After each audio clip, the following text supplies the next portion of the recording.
The Great Hall of the Galactic Council was filled with hundreds of alien species. They sat in tall chairs that floated above the ground. Blue lights covered the walls. The room was bigger than 10 human stadiums put together. Every species in the known galaxy had a seat here. Every species except humans. Ambassador stood at the center of the room. He was a tall creature with gray skin and 4 arms.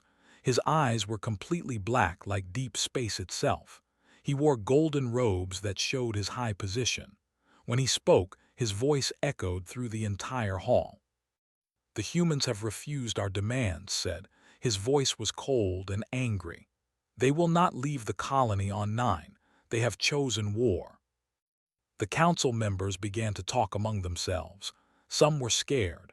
Some were excited. But most of them were simply amused. Humans were new to space travel. They had only been exploring the galaxy for 100 years.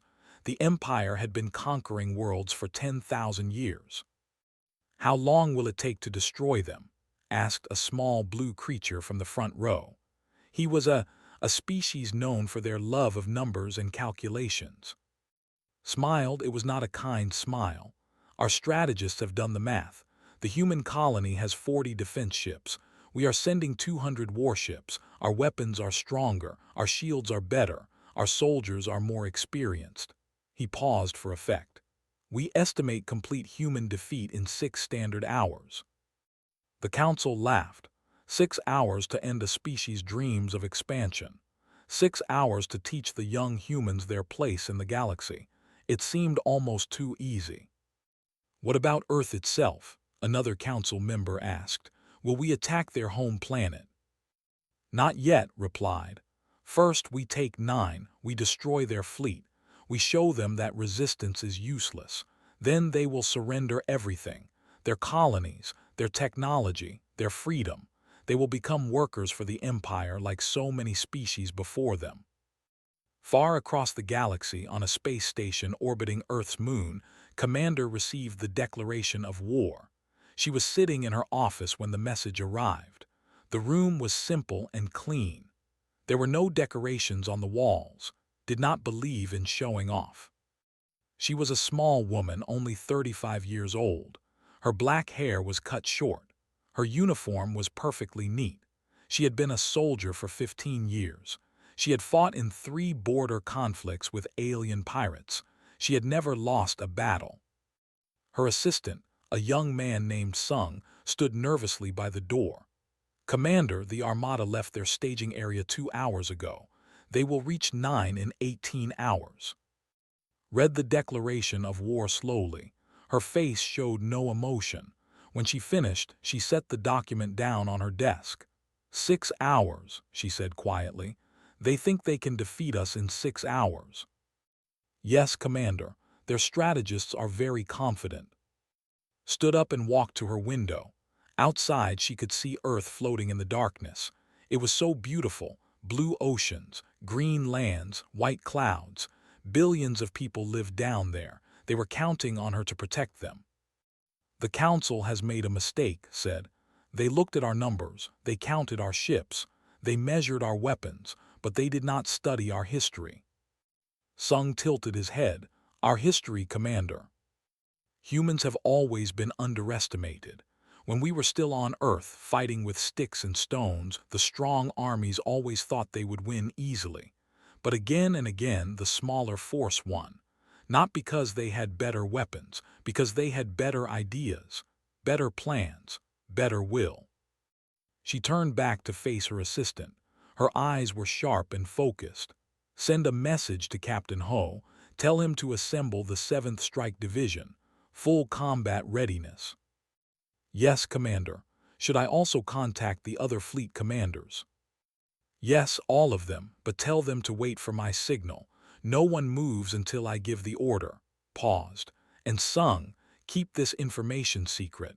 I do not want the Council to know we are preparing." Sung saluted and left the room, sat back down at her desk. She opened a drawer and pulled out a small photograph. It showed a group of soldiers standing in front of a ship. They were all smiling. They were all dead now, killed in the Second Border War against the pirates. I will not let that happen again, whispered to herself. Not to my people, not to anyone. She put the photograph away and turned on her computer. For the next 4 hours, she studied everything she could find about the Empire. Their ships, their weapons, their tactics, their weaknesses. They were powerful, that was true. Their warships were massive. Their plasma cannons could cut through most shields. Their soldiers were bred for combat from birth. But noticed something interesting. They had not fought a real war in 500 years. They had conquered weak species. They had bullied small colonies, but they had never faced an enemy who truly fought back. Humans were different. Humans had been fighting each other for thousands of years. They had learned every trick, every strategy, every dirty move. War was in their blood. You think this will be easy, said to herself, imagining the admiral. You think we are just another weak species to crush, but you have never met humans before. You do not know what we can do when our families are in danger. She began to write her battle plan. It would be simple, it would be fast, and it would be something they had never seen before. On the council station, Ambassador was celebrating with his officers. They drank expensive wine from conquered worlds. They laughed about how easy the battle would be. The humans sent a response to our declaration, one officer said, reading from his tablet. They say they will defend their colony. They say they are not afraid. Laughed loudly. Of course they say that. What else can they say? But words mean nothing. When our ships arrive, they will learn the truth. They will learn that the galaxy belongs to the strong. Should we prepare for any surprises? The officer asked. Surprises? Shook his head. The humans have 40 ships, we have 200. They have been in space for 1 century. We have been conquering for 10,000 years. There will be no surprises. There will only be victory. He raised his glass. To the Empire, to our eternal glory. His officers raised their glasses too, to eternal glory. None of them knew that, in 18 hours, everything they believed about the galaxy would change forever. Captain Ho was sleeping when the call came. He was dreaming about his home village on Earth, green mountains, clear rivers, his grandmother cooking dinner. It was a good dream. Then his communicator started beeping and the dream disappeared. He opened his eyes and looked at the ceiling of his small room. The metal walls of the warship Resolve surrounded him. He had been living on this ship for 3 years. It was more home to him now than anywhere on Earth. Captain, a voice said through the communicator. Priority message from Commander. All officers to the bridge immediately. Ho was out of bed in 2 seconds. He put on his uniform in 30 more. He did not need to think about it. His body knew what to do.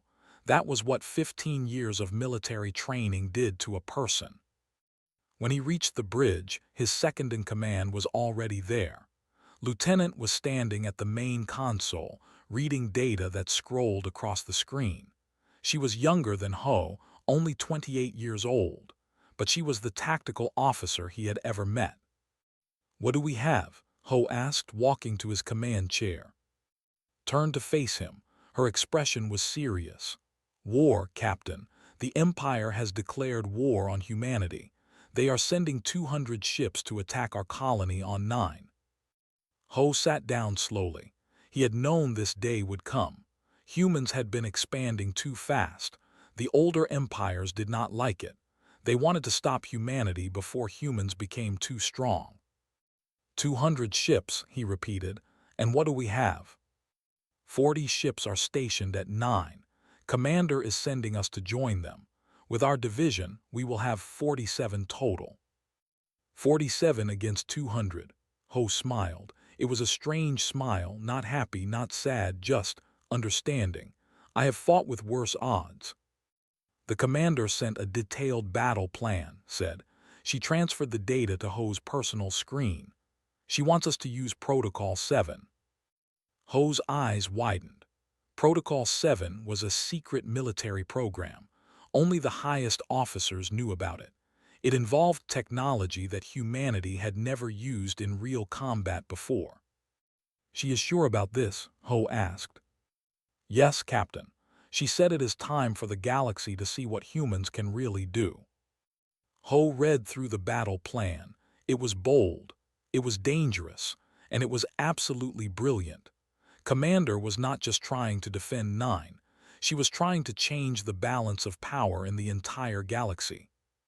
Call all crew to battle stations, Ho ordered, and get me a channel to the other ships in our division. Within minutes, every crew member on the Resolve was awake and working. Engineers checked the engines. Weapons officers loaded the cannons. Pilots ran final tests on their fighters. The ship came alive with activity. Ho stood at the front of the bridge, looking at the main. 6 other ships of the 7th Strike Division floated nearby. They were smaller than warships. They did not look very impressive, but looks could be deceiving. Channel open, Captain, the communications officer reported. Ho cleared his throat. Captains of the 7th Strike Division, you have all received commander's orders. In 16 hours, we will face the largest enemy fleet humanity has ever seen. The Empire thinks we are weak. They think we are easy prey. They are wrong. He paused, letting his words sink in. I am not going to lie to you. This battle will be dangerous. Some of us may not come home, but I promise you this, we will not go down without a fight. We will show the galaxy that humanity is not a species to be conquered. We are a species to be respected. From the other ships, voices responded. Captains and crews all ready to fight, all ready to die if necessary. This was what made humans different from other species. They did not fight for empires or glory. They fought for each other, for their families, for their future. Lieutenant moved to stand beside Ho. Captain, I have been running simulations of the battle. If the enemy follows standard tactics, we have a problem. Their formation will be too strong to break through directly. That is why we are not going to attack directly, Ho replied. Commander's plan uses the quantum displacement drives. We do not need to break through their formation. We are going to appear inside it. Nodded, I understand, but the timing will need to be perfect. If even one ship is off by a second, we will be destroyed. Then we will be perfect. Ho looked at his young officer. I have faith in you. You are the best tactical mind in the fleet. If anyone can coordinate this attack, it is you. Straightened her back. Thank you, Captain. I will not let you down. The hours passed slowly. The crew ate their meals in silence. Some wrote letters to their families just in case they did not return. Others prayed to whatever gods they believed in. Ho walked through the ship talking to his people, encouraging them, reminding them why they fought. In the engine room, he found Chief Engineer Sungmin covered in grease. The old man had been working on ships for 40 years. He knew every wire and every bolt. How are the quantum drives? Ho asked. Sungmin wiped his hands on a dirty cloth. Ready, Captain. I have pushed them to maximum efficiency. We will be able to make the jump exactly where Commander needs us. And if something goes wrong? The old engineer smiled. Then we will fix it. That is what engineers do. Ho patted Sungmin on the shoulder. Thank you, old friend. Humanity is lucky to have you. Humanity is lucky to have all of us, Sungmin replied. Now go, let me finish my work. Back on the bridge, Lieutenant was coordinating with the other ships. Her fingers flew across the console. Numbers and diagrams filled the screens around her. She was calculating jump points, attack vectors, and escape routes. Every detail had to be perfect. The Armada is 2 hours from 9, she reported. Our fleet is in position. We are ready to jump on your command. Ho sat in his chair and took a deep breath. In a few hours, everything would change. Either humanity would prove itself to the galaxy, or they would be destroyed. Send a message to Commander, he said. Tell her the 7th Strike Division is ready. We will follow her into hell if necessary. Far away, in the darkness of space, 200 warships flew toward 9. Their commanders were laughing and joking. They were planning their victory celebrations. They had no idea that 47 human ships were waiting for them. They had no idea that humanity was about to teach them the most important lesson in the galaxy. Never underestimate humans. The war was about to begin, and it would end much faster than anyone expected. Admiral stood on the command deck of his flagship, the Eternal Dominion. It was the largest warship in the fleet, 3 kilometers long, 50,000 crew members, enough firepower to destroy a small moon. He had commanded this ship for 200 years. He had never lost a battle. Through the massive, he could see the human colony of 9. It was a small planet, mostly covered in green forests and blue oceans.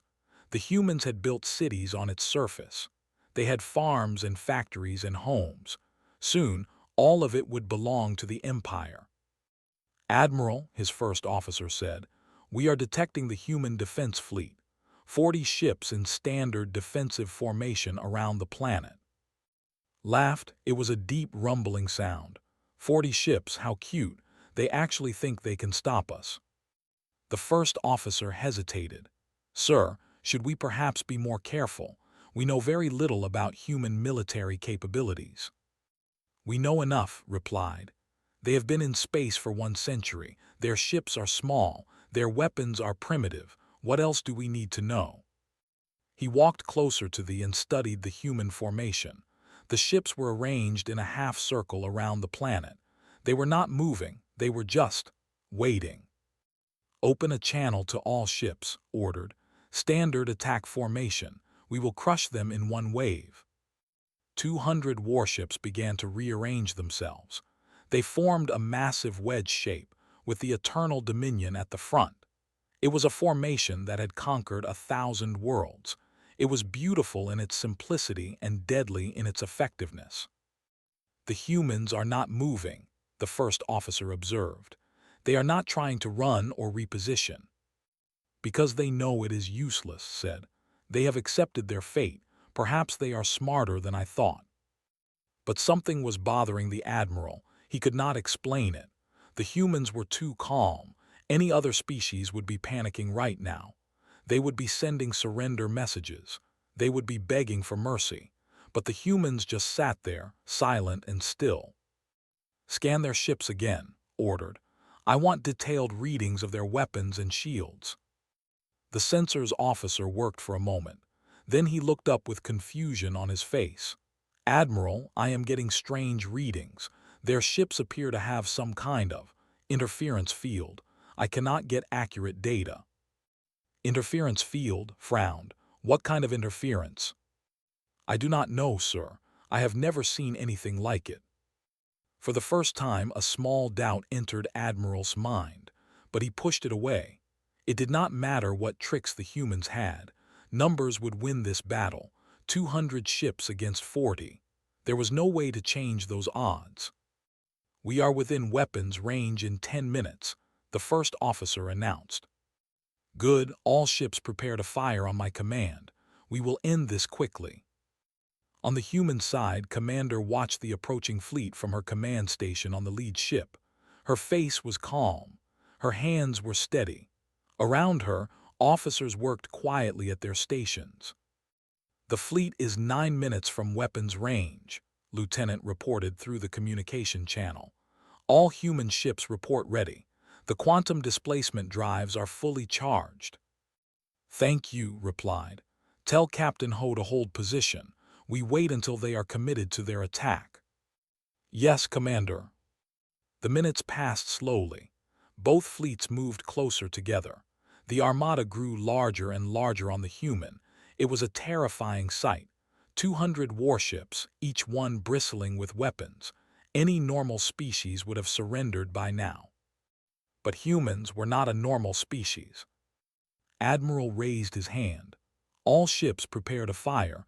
Target their largest vessels first. Destroy their command structure." "Admiral," the sensors officer suddenly shouted. "Something strange is happening. The human ships are. Their energy readings are going crazy." Looked at the human ships were glowing. Bright blue lights surrounded each one. It was beautiful and terrible at the same time. "What is that?" demanded. "I do not know, sir. Some kind of energy buildup. Perhaps they are overloading their engines too." He never finished the sentence. In the blink of an eye, the human ships disappeared, all 40 of them. One moment they were there, the next moment they were gone. "Where did they go?" screamed. "Find them." The censor's officer frantically searched. Then his face went white with fear. "Admiral, they are everywhere." On every side of the formation, human ships appeared. Not just the original 40, but more. 47 total. They had jumped through space itself, using technology they had never seen before. Some appeared above the fleet. Some appeared below. Some appeared directly in the middle, between the ships. They were so close that the larger vessels could not turn their weapons fast enough. "It is impossible," whispered. "No species can move through space like that." But the evidence was right in front of him. The human ships were real, and they were already firing. Commander's voice echoed across all communication channels, reaching every ship in both fleets. "Armada, this is Commander of the United Earth Fleet. You expected to defeat us in 6 hours. You were wrong. This battle will be over in minutes. Surrender now and we will spare your lives." Admiral's hands were shaking. He had never felt fear before. He did not know what to do. His perfect formation was broken. His ships were in chaos. The humans were everywhere. "Admiral, what are your orders?" his first officer asked desperately. Opened his mouth to respond, but before he could speak, the first human missiles hit his ship. The Eternal Dominion shook violently. Alarms screamed. Lights flickered. The battle had begun, and it was nothing like what they had expected. Across the fleet, panic spread. Ships tried to turn and fight, but the humans were too fast. They moved through the formation like ghosts, striking and disappearing and striking again. No one had ever fought like this. No one had ever moved like this. The Empire had conquered 1,000 worlds, but they had never faced an enemy like humanity. And in that moment, Admiral understood that everything he knew about war was about to change. Captain Ho's ship appeared directly behind a cruiser. The enemy vessel was 3 times larger than the Resolve. Its weapons could tear through most shields, but those weapons were pointing in the wrong direction. "Fire everything," Ho commanded. The Resolve unleashed a storm of missiles and energy beams. They struck the cruiser's unprotected engines. There were no shields there. The designers had never imagined an enemy appearing from behind. The cruiser's engines exploded. The ship began to spin helplessly. It was out of the fight before it could fire a single shot. "Target destroyed," the weapons officer reported. "Selecting next target." All around the battlefield, similar scenes were happening. Human ships appeared from nowhere, struck hard, and then jumped away before they could respond. It was not a battle. It was a hunt. Lieutenant's voice came through the communication system. "All ships, Phase 2, reform at coordinates Delta 7. We are herding them together." Ho smiled. This was genius at work. She was not just attacking randomly. She was pushing the ships into a smaller and smaller space. Soon, they would be so close together that they could not move without hitting each other. "Acknowledged, Lieutenant," Ho replied. "7th Division, follow my lead." The 7 ships of the Strike Division moved as one. They appeared on the left side of the formation, fired a massive attack, and then jumped to the right side. The ships, trying to avoid the attack, crashed into their own allies. On the Eternal Dominion, Admiral was screaming orders that no one could follow. His beautiful formation was destroyed. His ships were firing at shadows. 30 vessels were already disabled or destroyed. "Admiral, we need to retreat," the first officer begged. "We cannot fight an enemy we cannot see." "No," slammed his fist on his command console. "We are the Empire. We do not retreat from primitives." But even as he spoke, another human ship appeared directly in front of his flagship. It was small, barely 1/10 the size of the Eternal Dominion, but it launched something that had never seen before. The object flew toward the Dominion. It was not a missile. It was not a bomb. It was a small metal ball that attached itself to the ship's hull. "What is that?" demanded. The sensors officer checked his readings. His face went pale. "Admiral, it is some kind of. It is hacking our systems. It is taking control of our ship." "Stop it." "I cannot. It is too fast. It has already bypassed our security." One by one, the Eternal Dominion systems shut down. Weapons went offline. Shields collapsed. The engines stopped firing.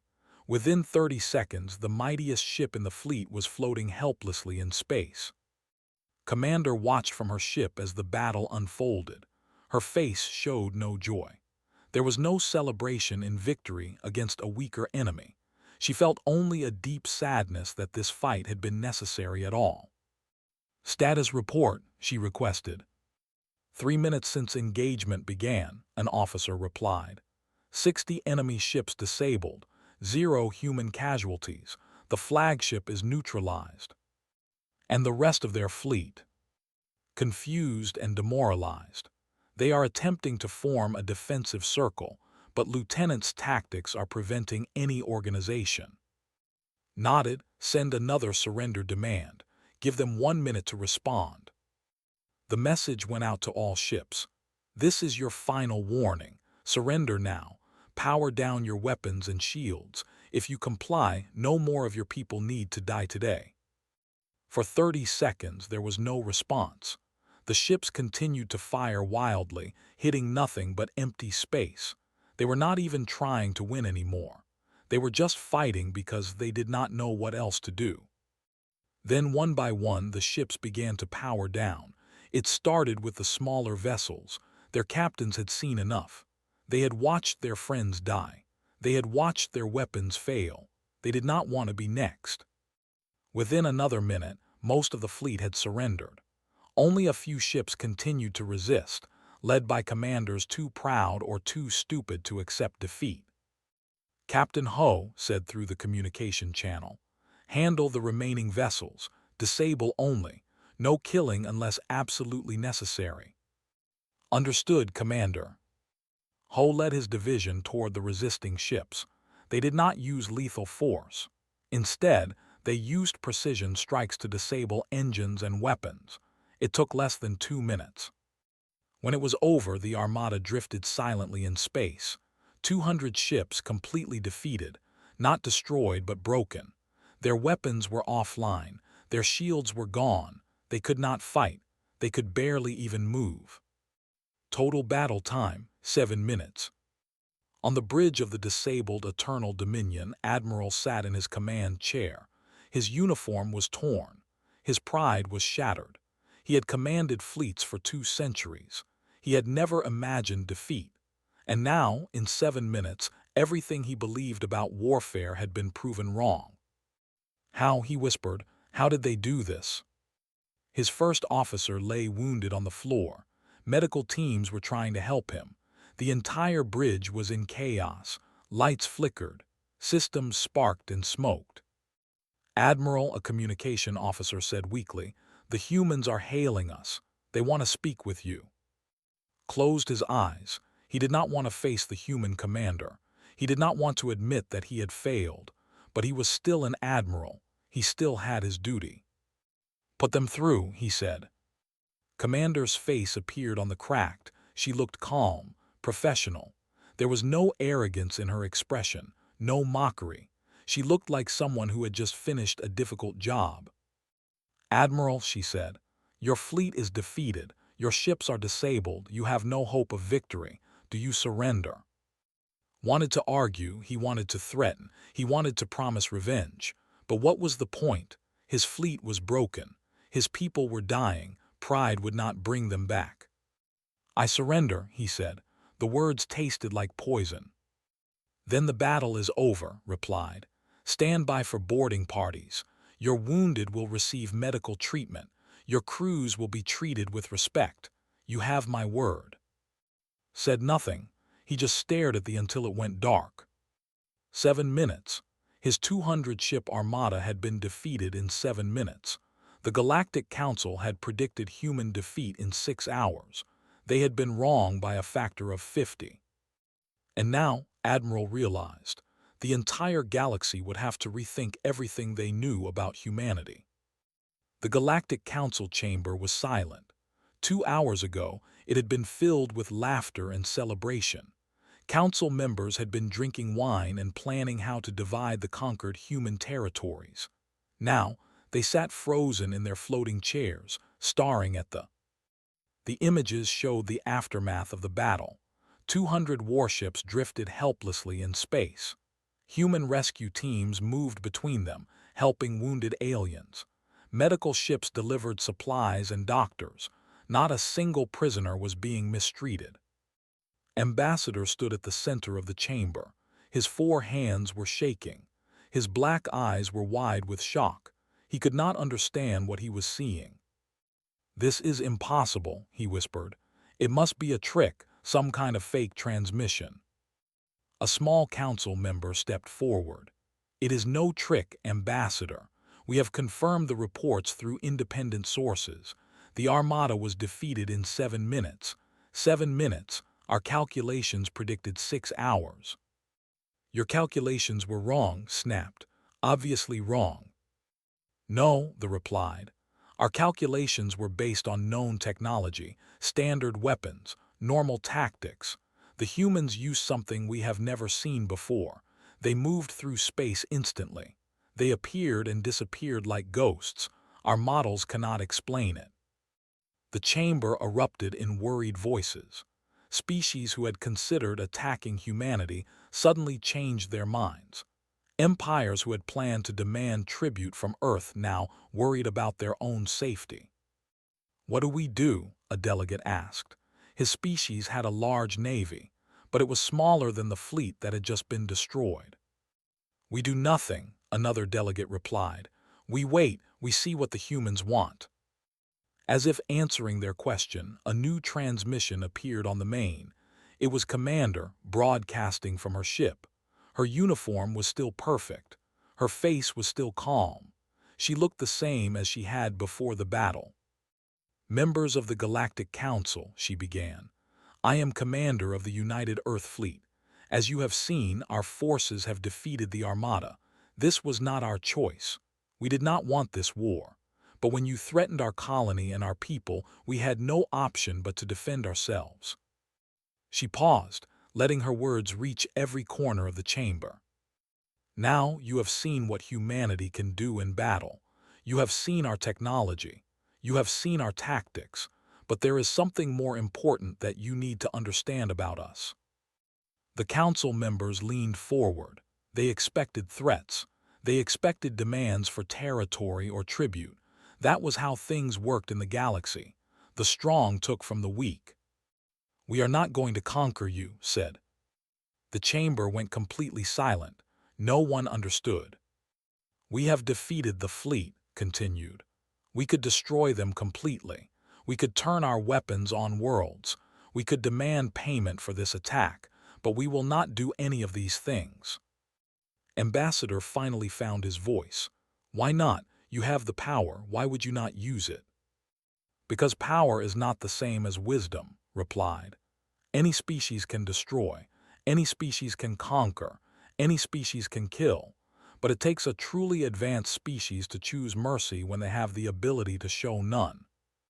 She stepped closer to the camera. Her eyes seemed to look directly at every council member. "We are returning your ships. We are healing your wounded. We are sending your soldiers home to their families. We ask nothing in return except this: respect our space. Do not attack our colonies. Do not threaten our people. If you do these simple things, we will be your friends. We will trade with you. We will share our knowledge. We will help you grow."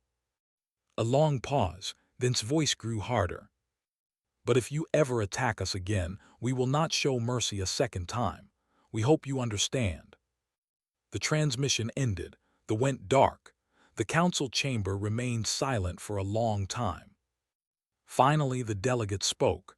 She let them go. She had complete victory and she let them go. "It makes no sense," Ambassador muttered.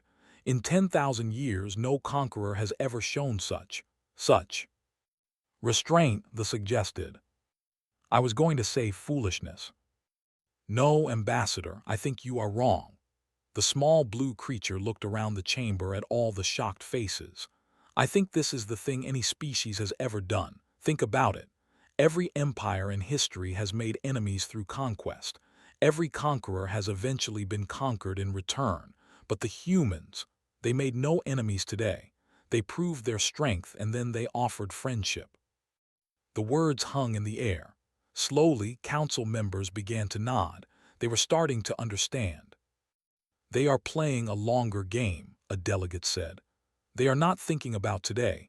They are thinking about 100 years from now, 1,000 years. And in 1,000 years, they added, which species do you think will have more allies? The ones who destroy their enemies, or the ones who turn enemies into friends? Ambassador said nothing. He just stared at the empty, trying to process what had happened. Far away in orbit around 9, Commander sat alone in her quarters. The battle was over. Her people were safe. She had done her duty. There was a knock at her door. Enter, she said. Captain Ho walked in. He looked tired but satisfied. Commander, the last ships are leaving our space. No incidents, they just want to go home. Good, replied. Let them go in peace. You know, Ho said, sitting down across from her, some of the officers think you should have demanded something. Payment, territory, something to show the galaxy that we won. We did show them we won, said. We showed them something better than conquest. We showed them that humans are not just warriors. We are builders. We are healers. We are friends to those who want friendship. Ho nodded slowly, and enemies to those who want war. Exactly, smiled for the first time since the battle began. The galaxy expected us to be just another violent species, another empire looking to conquer and control. We surprised them. We showed them a different way. Do you think it will work? Do you think they will leave us alone now? Looked out her window at the stars. Billions of them, each one with planets and possibilities. Some will, she said. Others will need more convincing. But today we planted a seed. Today we showed the galaxy that strength and kindness can exist together. That is something no amount of military power can achieve. Ho stood up and saluted. It was an honor fighting under your command, Commander. The honor was mine, Captain. Now go rest. You have earned it.